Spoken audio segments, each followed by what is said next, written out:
Voy a compartirles algunas cosas muy importantes. La calidad de vida de la iglesia es directamente proporcional a la obediencia a la palabra de Dios y a la relación entre hermanos. ¿Qué tienen que ver estas dos cosas? Ya la vamos a ver. El Señor Jesús, no teniendo culpa alguna, se ofreció a sí mismo haciéndose obediente hasta la muerte. Así es, Señor. Y muerte de cruz. Amén. ¿Por qué tenía que morir Él por nosotros? ¿Por qué tenía que tomar nuestro lugar? ¿Quién le dio el consejo a Él? Su Padre. Nadie lo aconsejó. De sí mismo tomó la decisión de poner su vida, de ofrecerla y hacerse obediente de esta manera al Padre. Y fue hasta la cruz. Ustedes saben lo que significaba la muerte de cruz.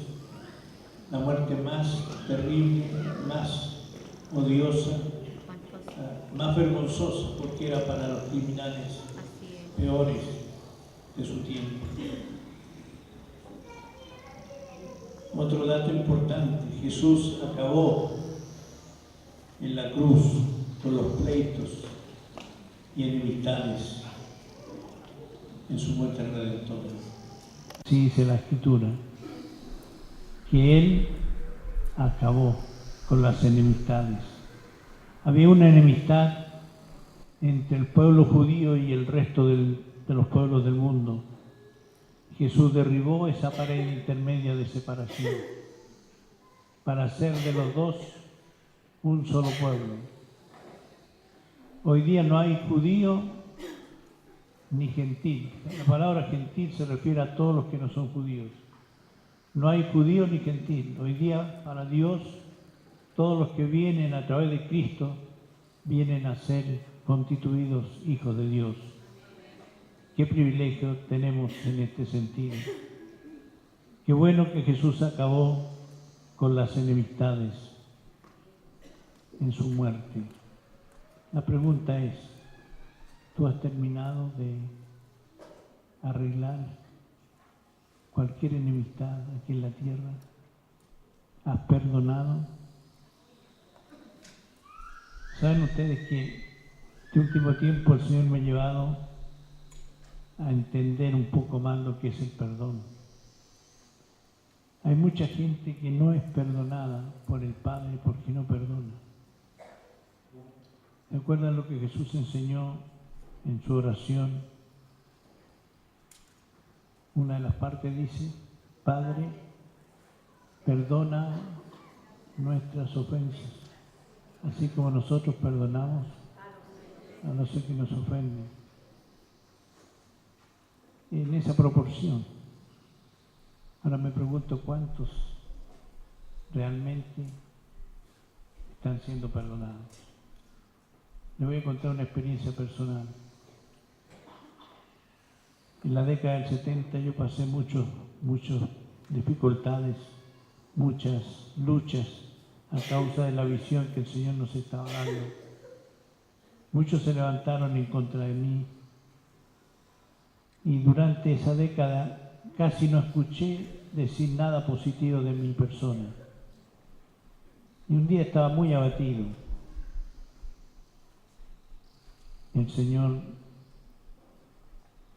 es paciente con nosotros. Yo le dije a mi esposa, parece que voy a tirar la toalla porque nadie me dice algo positivo.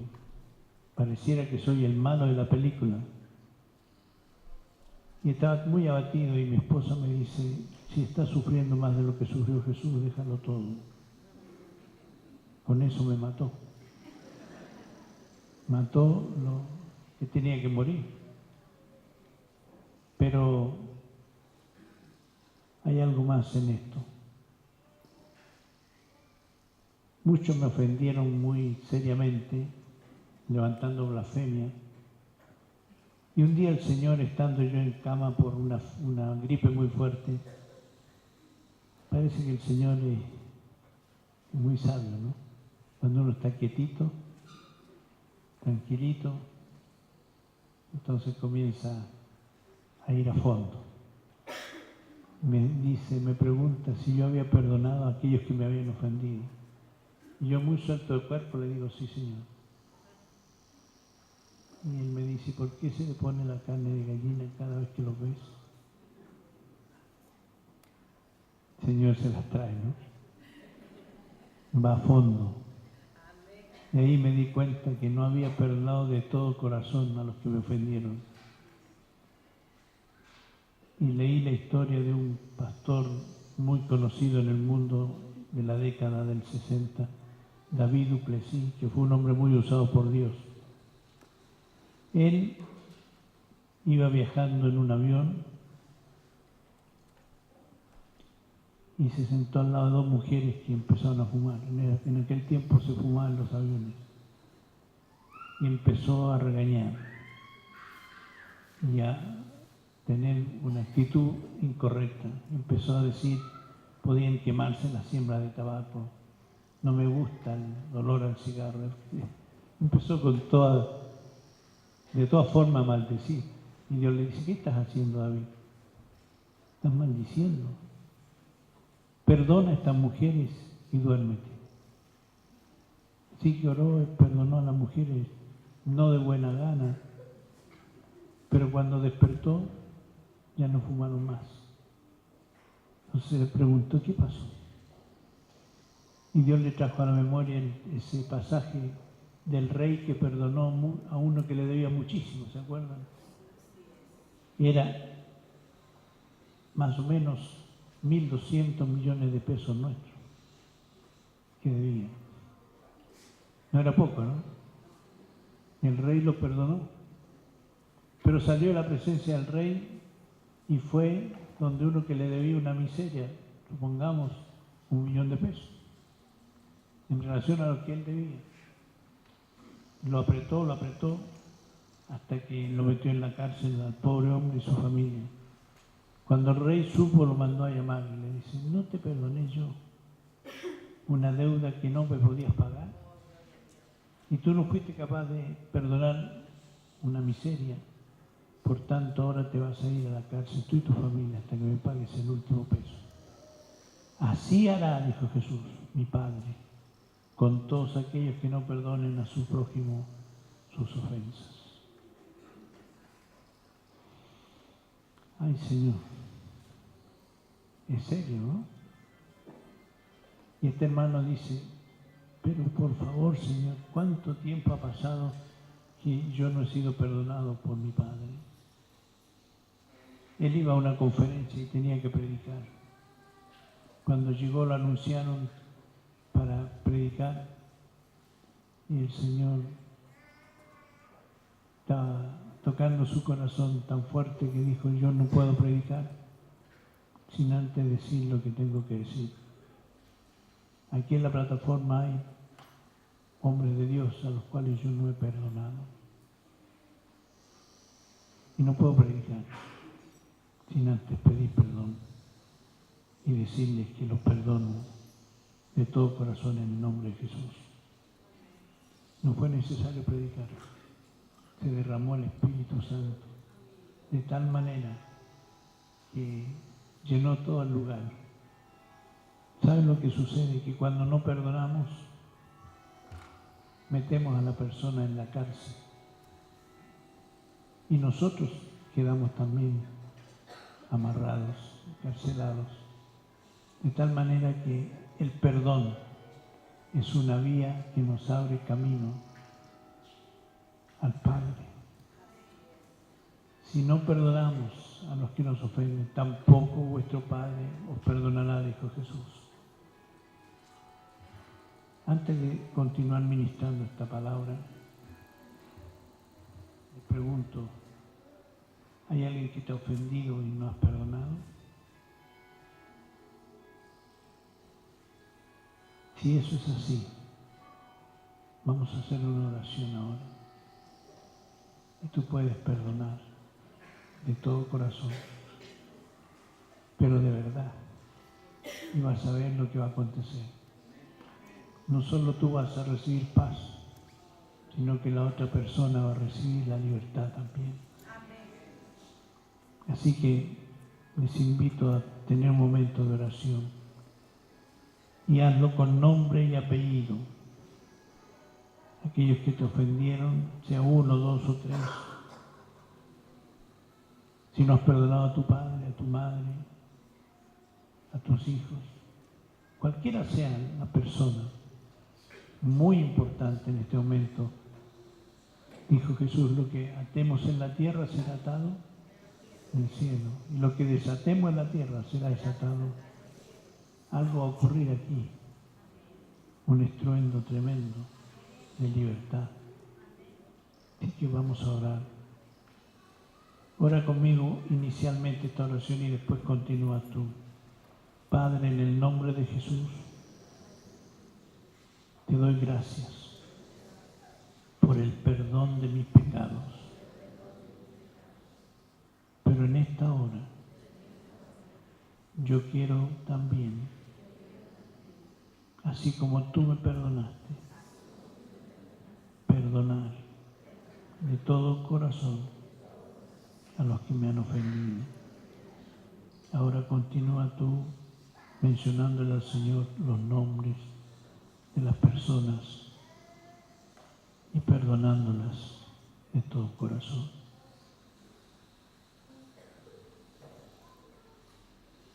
Gracias, Señor, por tu presencia. Gracias por tu presencia.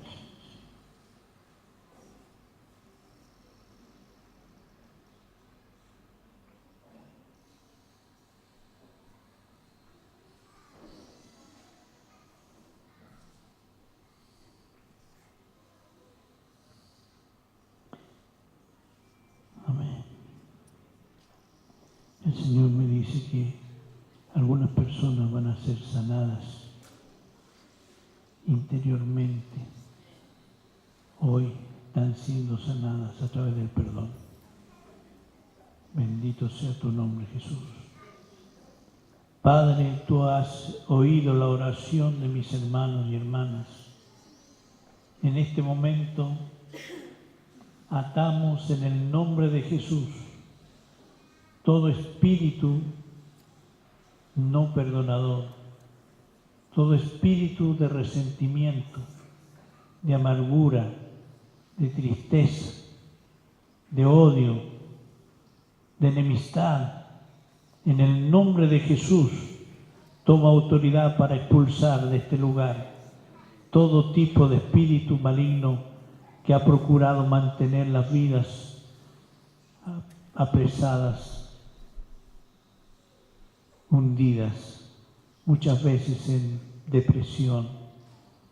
En el nombre de Jesús hoy día declaro libertad de Cristo para cada una de las vidas que han otorgado el perdón a las personas que les habían ofendido. En tu nombre, Señor, ahora reciban esa libertad tuya, la paz que sobrepasa todo entendimiento. Bendito sea tu nombre, Jesús. Gracias por tu amor incomparable. Hay perdón en tu nombre, Jesús. Hay salvación en tu nombre, Jesús. Hay sanidad en tu nombre, Jesús. Bendito sea tu nombre. Hoy declaramos un día de transformación completamente en la vida de muchos aquí. Y la salud de Cristo viene a sus vidas. Y el gozo del Señor toma lugar en sus corazones. Y la paz de Cristo inunda todo su ser. Bendito sea tu nombre. Démosle gracias al Señor. Gracias, Señor, por tu gran perdón, por tu gran perdón, por tu mucha misericordia. Aleluya. Gracias, Jesús.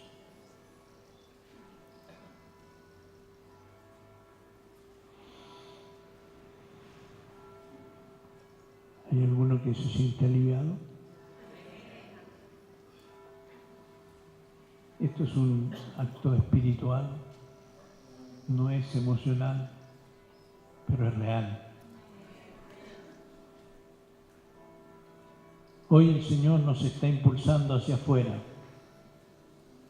Por eso debemos tener conciencia de varias cosas, tenerlas muy claras.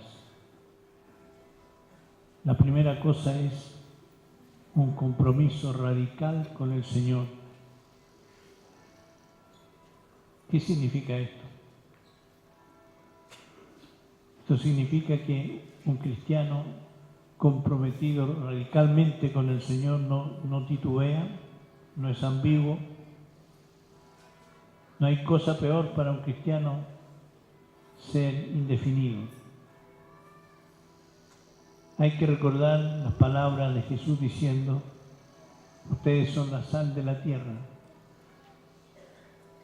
y son la luz del mundo.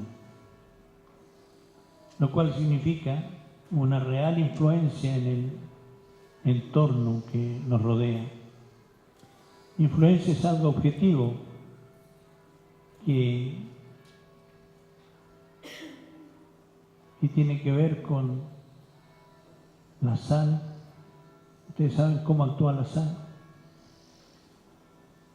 La sal va a tener su resultado cuando alguien la aplica. Nosotros ponemos los saleros en la mesa. Y hay saleros bonitos, ¿no es cierto?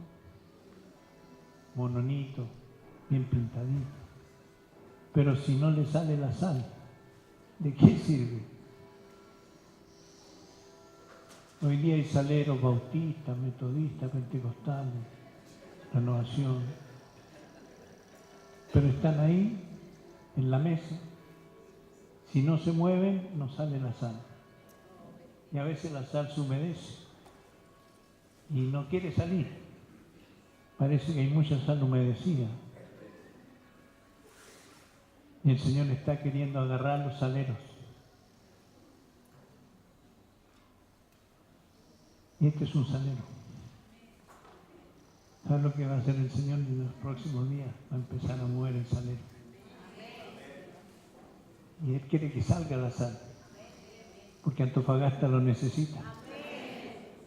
Y el Señor va a hacer que esta sal entre en acción. La acción de la sal entra a cumplir su función cuando es impulsada por alguien. Sal tiene que ver con acción. La sal, para que cumpla el cometido, debe ser activada por alguien, en este caso por el Espíritu Santo. ¿Sabe lo que va a hacer el Señor? Nos va a incomodar, porque hemos estado muy cómodos.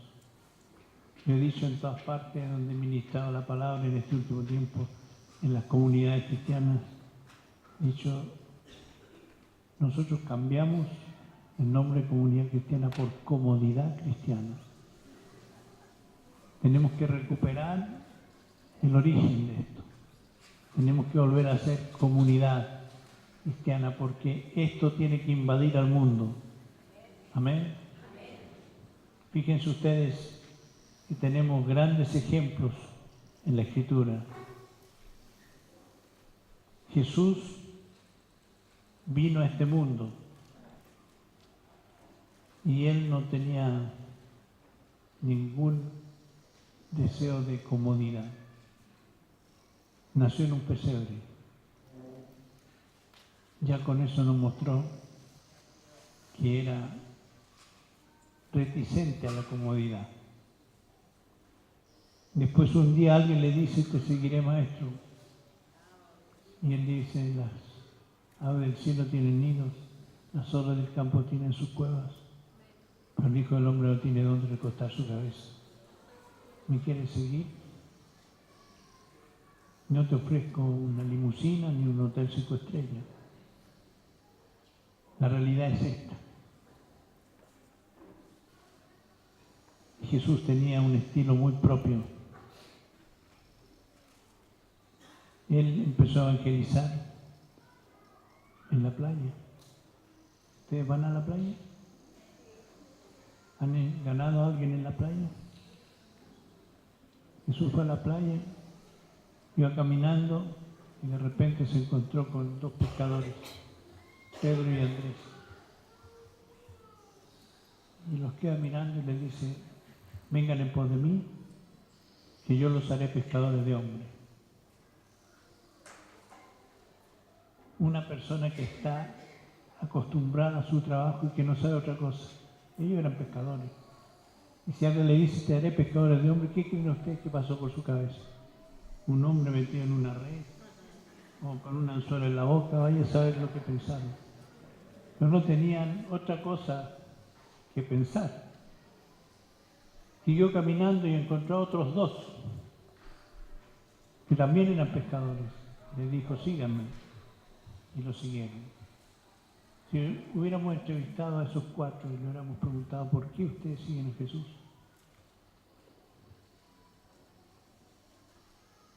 No tenemos idea. Lo único que sabemos es que Él nos llamó y algo nos atrajo de Él. Ese algo es la gracia de Dios que atrae a la gente a Jesús. Jesús se evangelizó en la calle.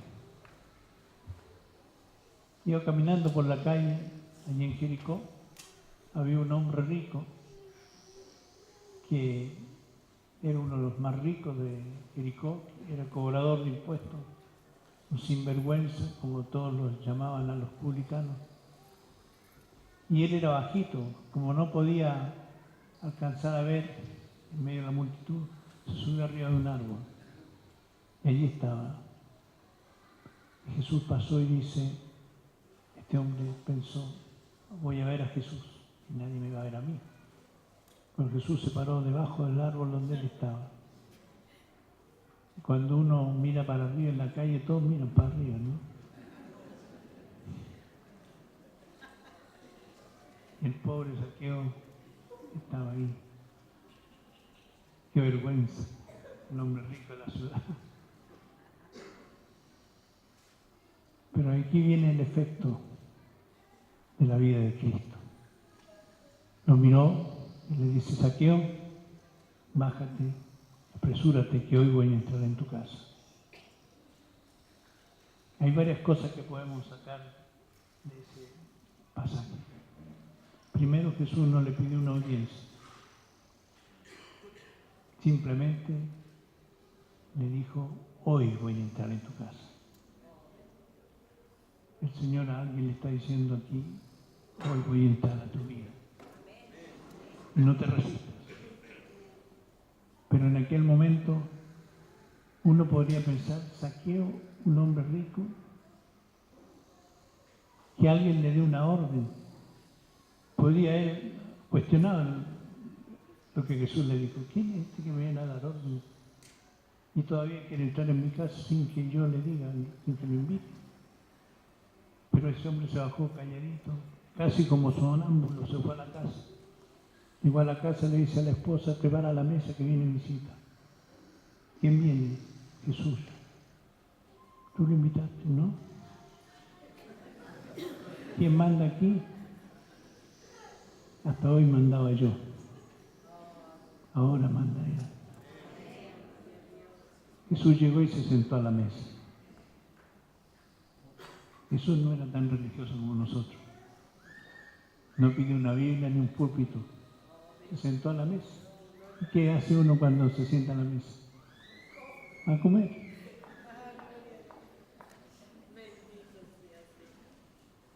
Y Jesús tampoco estaba nervioso.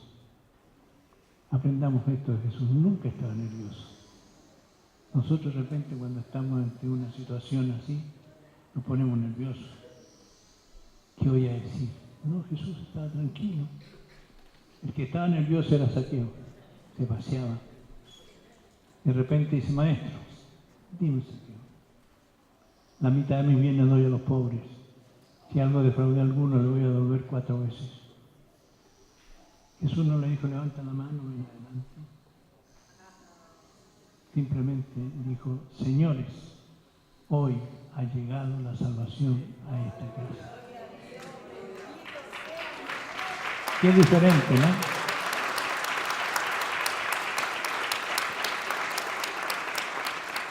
Hay que aprender de Jesús.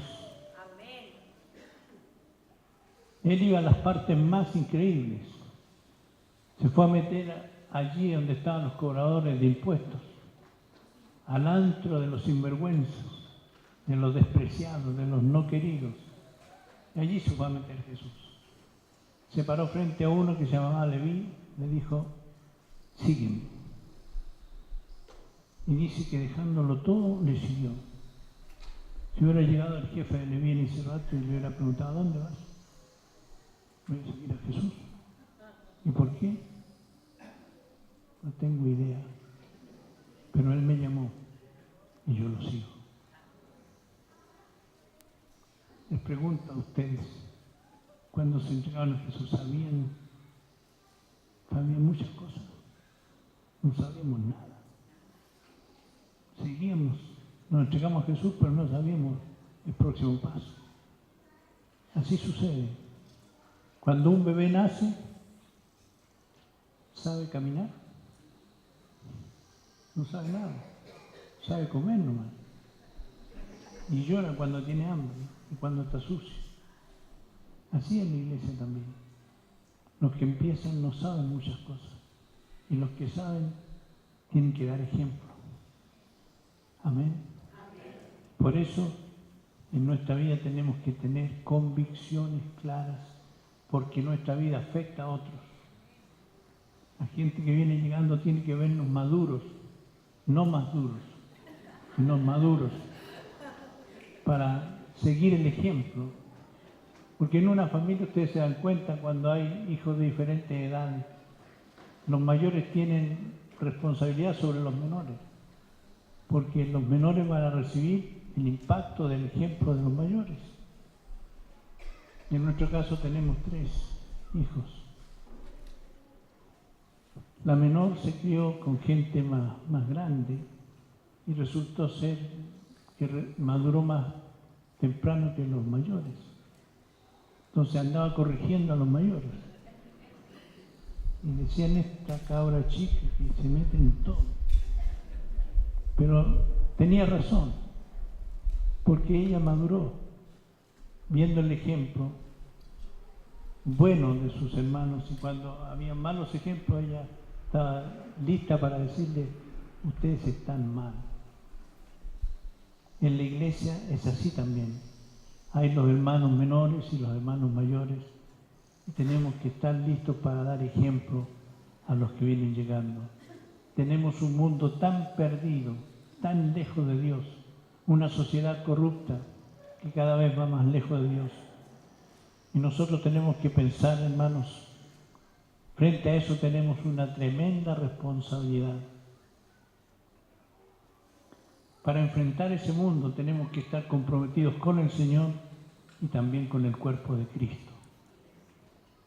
En el mundo siempre hay enemistades, hay envidias, hay un serrucho que está en la mano de muchos siempre, queriendo ganar un puesto, derribando al otro.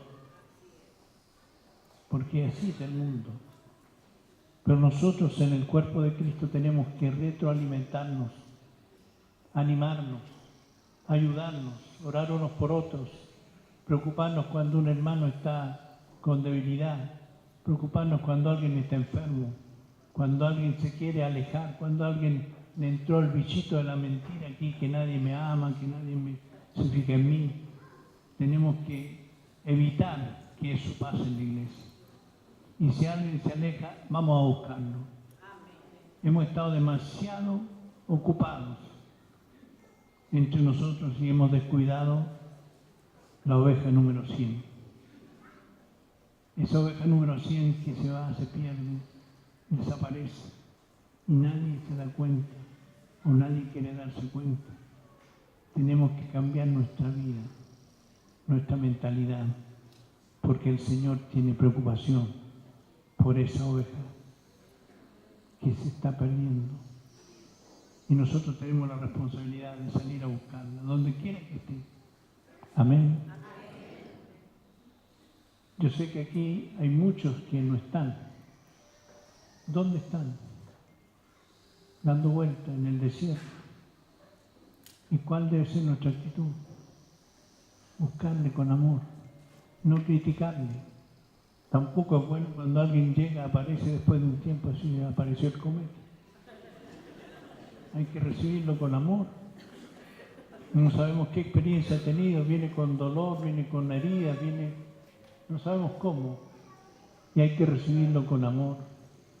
Es nuestra función como cuerpo de Cristo. ¿Se dan cuenta que tenemos que cambiar algunas cosas en nuestra vida? También dentro del contexto de lo que estamos viviendo, es importante que entendamos una cosa. Jesús nos dio un mandamiento. Un nuevo mandamiento les doy. Que se amen como ustedes quieran. Que se amen los unos a los otros como yo os he amado. ¿Cómo les amó Jesús? Miren, si a mí me hubieran ofrecido el grupo de discípulos que tenía Jesús, yo le digo muchas gracias, se los regalo. Porque era un grupo complicadísimo. Había un Pedro que siempre quería saltar primero, con un carácter terrible, un carácter fuerte, que siempre estaba dispuesto a hablar, no importa que se equivocara. Jesús un día tiene que decirle, apártate de mí, Satanás, después que le había dicho, bienaventurado eres Simón, que esto no te lo reveló carne ni sangre, sino mi Padre. Otro momento lo tenía que reprender. Eran discípulos difíciles. Los 4 pescadores eran de carácter fuerte, porque en aquel tiempo no había motor fuera de borda, a puro remo. Imagínense cómo eran sus músculos, su cara. Y el hombre se hace según su trabajo. Se va haciendo carácter fuerte, duro. Había que trabajar para cambiar este esquema en la vida de los discípulos. Entonces Jesús le dice, ámense, como yo les he amado. ¿Y cómo les amó Jesús? Les amó tal como era. No le dijo, yo te voy a amar cuando cambies. No, yo te voy a amar para que cambies. Esa es la diferencia. Nosotros somos muy especiales. De repente decimos, este me gusta, este no me gusta. Este me cae bien, este no me cae bien. Eso tiene que terminarse en la iglesia. Todos somos hermanos en Cristo. Y el amor de Dios tiene que inundar nuestro corazón. Ninguno de nosotros somos iguales. Hay algunos que son introvertidos, otros son extrovertidos. Algunos son más rápidos para reaccionar, otros no. Nosotros juzgamos según esas cosas, pero Dios no juzga así. Dios nos ama tal como somos. Y es importante aprender a amar como Jesús ama. Si yo les dijera a ustedes, ¿cuántos de los que están aquí ustedes pueden mirar a los ojos sin sentir rubor? Yo creo que ustedes dirían a todos, pero no es verdad. De repente hay personas a las cuales te cuesta mirar, te cuesta aceptar, pero hoy día vamos a terminar con eso. Esto debería ser una cuna donde viene la gente y ve el amor del Señor moviéndose entre nosotros. Hubieron revelaciones que el Señor nos dio a partir de la década del 60 y el 70. Una de ellas fue conocer a Jesús como Él es, sentado en su trono de gloria. La otra fue que nos reveló al hermano. Aprendimos a recibir al hermano, a abrazar al hermano, a tener afecto por el hermano, a convivir con el hermano, cosa que antes simplemente nos dábamos la mano así lejito y nos saludábamos y nos despedíamos. Nadie se preocupaba de nadie, pero hoy día el Señor nos manda a preocuparnos los unos por los otros. Mi esposa me pregunta, ¿estuvo tal persona en el culto? Yo soy medio descuidado, soy muy fijado. en las personas. Pero mi esposa se ve y los ve a todos, como un pastor que yo tenía, que se sabía el nombre de todos los hermanos. Era admirable su memoria. Y cuando lo fui a ver a Noruega, me empezó a preguntar, persona por persona, corazón de pastor, ¿cómo está tal hermano? ¿Cómo está este? ¿Cómo está el otro? ¿Cómo está el otro? Qué tremendo. El pastor se preocupa por las ovejas. Pero fíjense que todos podemos pastorear, porque todos tenemos la responsabilidad por nuestro hermano. Y si vamos a enfrentar a este mundo que está tan lejos de Dios, ¿saben lo que existe en el mundo hoy día? Muchas enemistades, muchas envidias, pleitos, el poner mal al prójimo, corrupción, en fin. La iglesia debe ser un oasis en medio del mundo, pero no para quedarse pasiva, sino para ser agresiva espiritualmente hablando. Que podamos oír el mandato de Jesús. Amén. No es una opción, es un mandamiento. El mandamiento es para obedecerlo. La obediencia es mejor que los sacrificios. Amén. Y sabes, tenemos que llegar a ser una réplica del cielo en la tierra.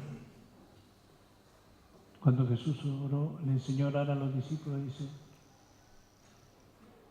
Padre, que sea hecha tu voluntad. ¿Cómo se hace? En el cielo se ha hecha en la tierra. ¿Cómo se hace en el cielo? ¿Se han preguntado ustedes cómo será en el cielo? Y ya cada uno está diciendo, yo opino. Allí no hay otra opinión. Hay una sola voz. Hay una sola voluntad. Es la del Padre. Y todos se sujetan alegremente y alaban y adoran día y noche al Señor. ¿Cómo debe ser en la tierra? Jesús dijo que sea hecho en la tierra como es hecho en el cielo. Sea hecha tu voluntad. Esto significa que nuestra voluntad tiene que estar sujeta a la de Él. ¿Puede ser posible? La vida con Cristo no es emoción, la vida con Cristo es obediencia. Dice que Él vino a ser autor de eterna salvación para los que sienten. ¿Sí dice la palabra? No, dice que vino a ser autor de eterna salvación para los que le obedecen. Definitivamente somos o tenemos que ser un impacto a la sociedad con acciones de amor. Aprendamos del Maestro y de su trato con la gente. ¿Cómo trató Jesús a la mujer samaritana? No era de las mejores mujeres. 5 maridos has tenido, el que ahora tiene no es tu marido. Pero ¿cómo la trató Jesús? La trató con amor. Voy a decirles un poquito de lo que Dios quiere de la iglesia. La iglesia del primer siglo nos da varios ejemplos. El día de Pentecostés, una de las principales obras del Espíritu Santo, fue sacar a los 120 de las 4 paredes y lanzarlos a la calle. Ponerlo en contacto con miles de personas que no conocían al Señor. Primero empezaron a hablar en lenguas, como el Espíritu les daba que hablase. Y allí en Jerusalén era una ciudad metropolitana. Había gente de varios lugares, de varios idiomas, y cada uno oía hablar a los hermanos en su propio idioma, hablando las maravillas de Dios. Y no entendían nada. Y claro, algunos por hacer las cosas graciosas decían, esto es tan borracho. Pedro se para y dice, a las 9 de la mañana no vamos a estar borrachos. Lo que está pasando es lo que dice la Escritura, que se iba a cumplir. Desde en ese momento en adelante la iglesia de Jerusalén se instaló en el centro de la ciudad.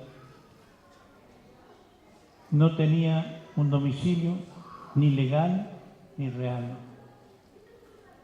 Cuando Lucas se refiere a esa iglesia, sencillamente dice la iglesia que estaba en Jerusalén. La pregunta es, ¿fue notorio? ¿Fue notoria la presencia de la iglesia? Y ahí como fue notoria, ¿no? Esa iglesia que nace en la calle, crece y se multiplica por las calles de la ciudad y por las casas, está en la plaza central delante del salón de reuniones, en el mercado y en todos los barrios. La iglesia que Dios quiere es una iglesia visible, accesible a la gente, no enclaustrada en los templos. Los católicos han encerrado a Cristo en el sagrario, lo tienen bien escondido, bien guardado. Los evangélicos han encerrado la presencia de Cristo en sus lugares de culto, en sus reuniones. Y se dice, donde hay 2 o 3 reunidos en mi nombre, allí estoy yo en medio de ellos.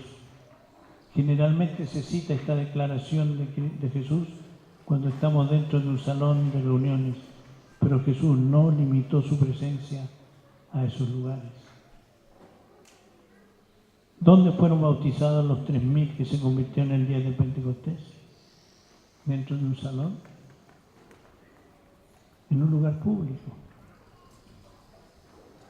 Los milagros, los prodigios, las señales sucedían en la calle.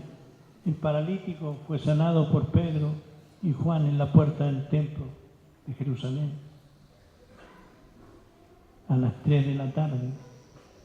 Dice Lucas, todo el pueblo lo vio andar y alabar a Dios. Prepárense porque caminando por las calles de Antofagasta, el Señor nos va a ayudar a hacer prodigios, a sanar a los ciegos, a los mudos, a los que están heridos. ¿Lo creen ustedes así? Fue tal el impacto que sucedió cuando Pedro y Juan sanaron a este cojo que se dispusieron a escuchar el mensaje de Pedro, y aunque él y Juan fueron a parar a la cárcel, 5.000 varones se convirtieron ese día.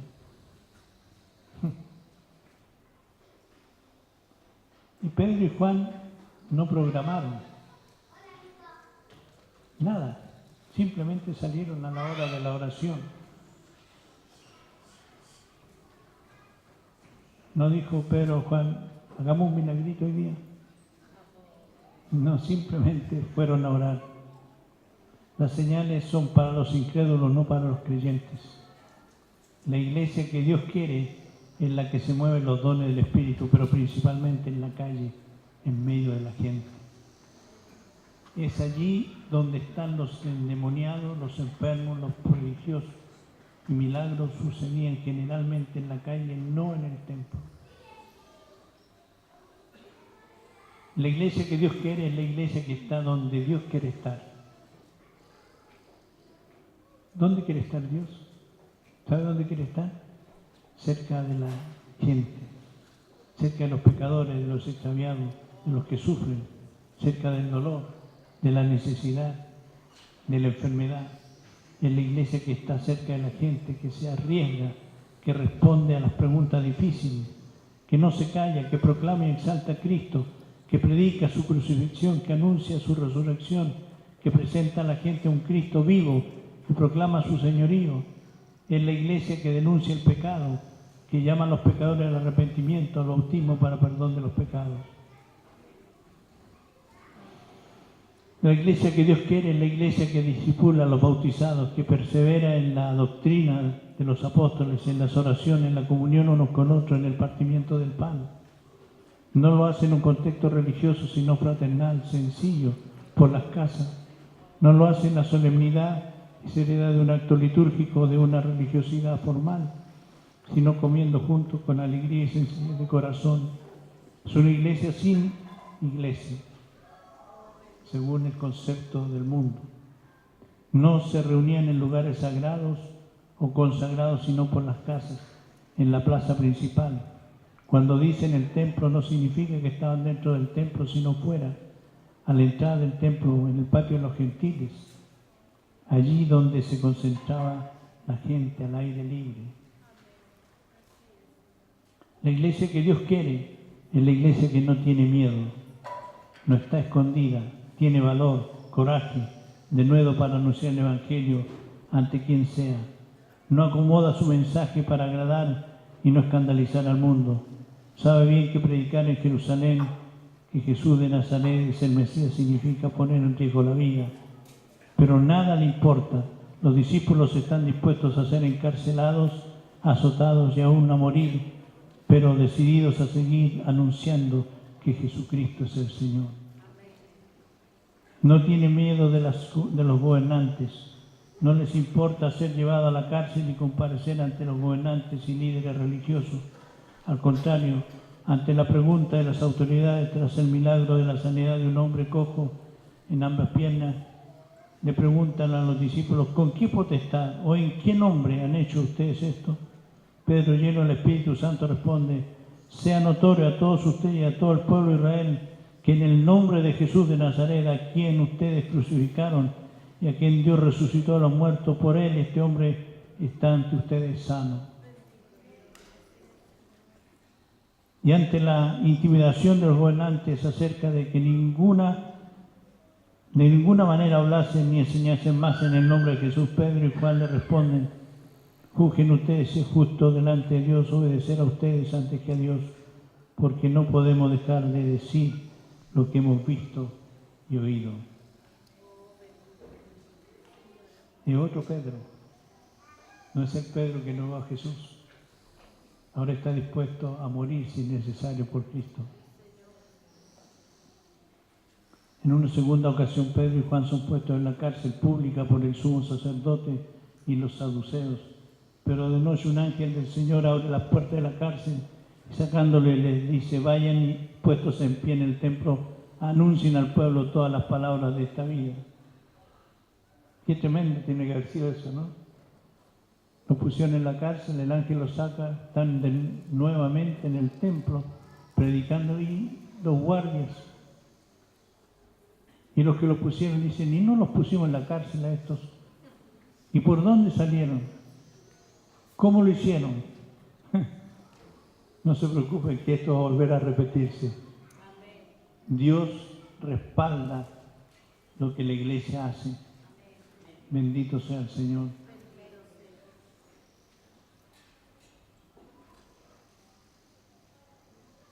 Y todos los días, en el templo, es decir, al aire libre y por las casas, no cesaban de enseñar y predicar a Jesucristo. ¿Cómo surgió la iglesia? La iglesia no fue surgiendo por un programa. El programa lo tenía el Espíritu Santo. Primero estaban solo la iglesia de los judíos, pero vino el Espíritu Santo inquietando a algunos de ellos y enseñándoles que los otros, que eran los gentiles, también estaban considerados por Dios. Así que el Señor le mostró a Pedro un manto con animales diversos. ¿Se acuerdan? Y le dice el Señor: levántate, mata y come. Y Pedro dice: de ninguna manera.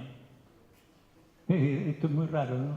Reconoce a Jesús: Señor, de ninguna manera. Tú eres mi Señor y mi dueño, pero no te hago caso. Pedro, levántate, mata y come.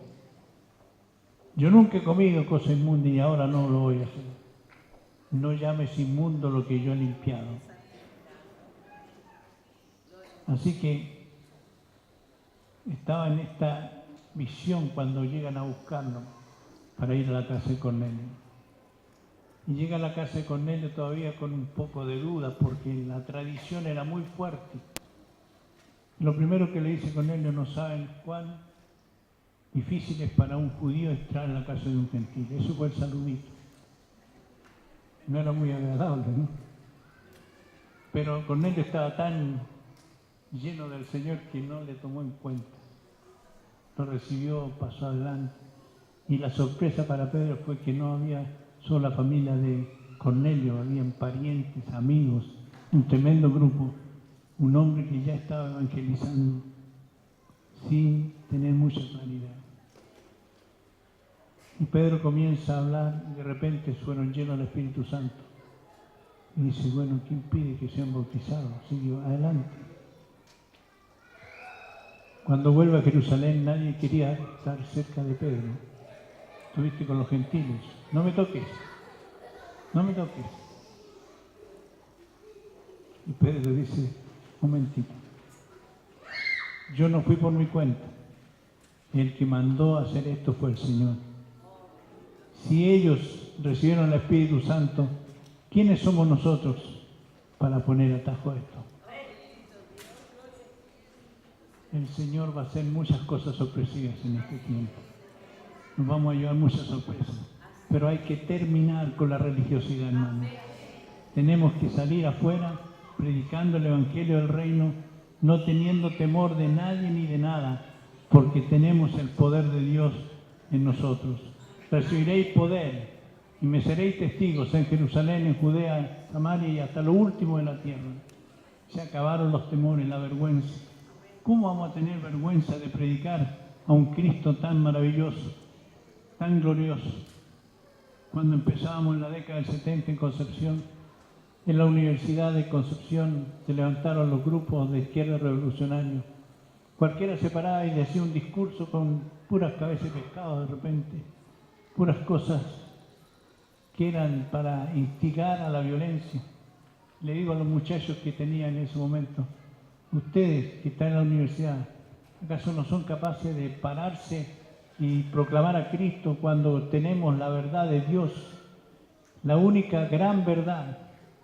Así que empezaron a pararse en medio también y empezaron a conquistar a los muchachos, se empezaron a convertir del MIL, del FMTR, drogadictos, traficantes de drogas.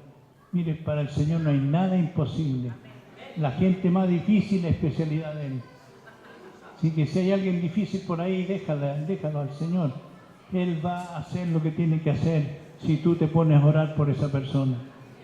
Amén. Así que, ¿qué día es hoy? Primero de noviembre de 2015.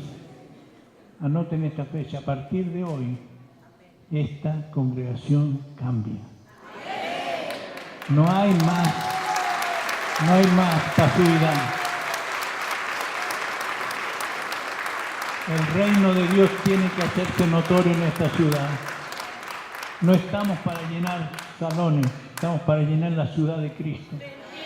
No se preocupe si el próximo domingo son el doble y después el triple. Está el estadio también. Así que no hay que preocuparse por esto. Hay que preocuparse que el reino de Dios sea establecido en esta ciudad. Bendito sea el nombre del Señor.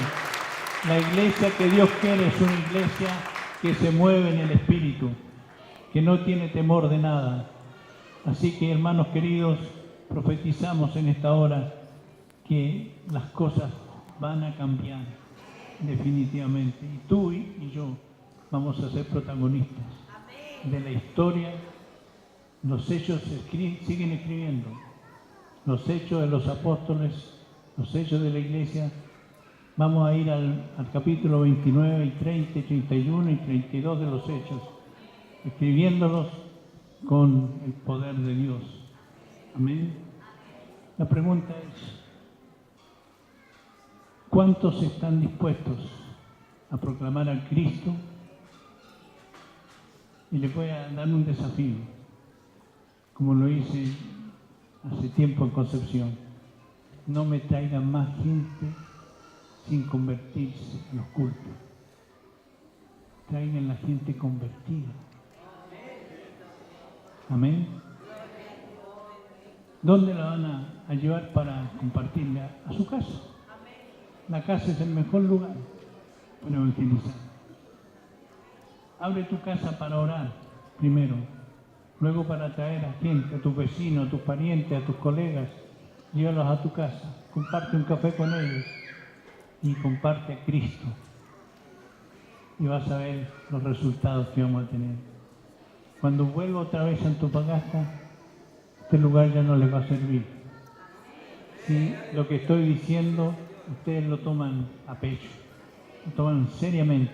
Algo va a acontecer, algo va a suceder. El Espíritu Santo está listo para moverse con ustedes. Necesita sus manos, sus pies, su boca. Simplemente el resto lo hace el Señor. Amén. Así que, hermanos queridos, gracias a Dios por la iglesia que Él está levantando. No se preocupen de lo que digan otros, de los comentarios de otra gente. Nosotros tenemos que hacer lo que el Señor nos mandó a hacer. Si encontramos algún hermano que está redimido por Cristo, amémoslo y sepamos que es parte de la iglesia también. Pero esta parte del cuerpo tiene que ponerse las pilas. Tiene que poner la mano en el arado y no mirar más atrás. Amén. No se preocupen de los comentarios ni de nada, porque estamos viviendo un tiempo nuevo donde Jesucristo se va a reconocer como el Señor de señores y Rey de reyes. Bendito sea el nombre del Señor. ¿Qué les parece si oramos ahora? No sé cuánto de ustedes está dispuesto a decirle al Señor, cuenta conmigo, Señor. Estoy dispuesto a hacer tu voluntad. Los que estén en este espíritu, levántense, pónganse en pie y díganle con sus propias palabras al Señor, heme aquí, Señor, estoy listo para servirte. Bendito sea tu nombre, Jesús.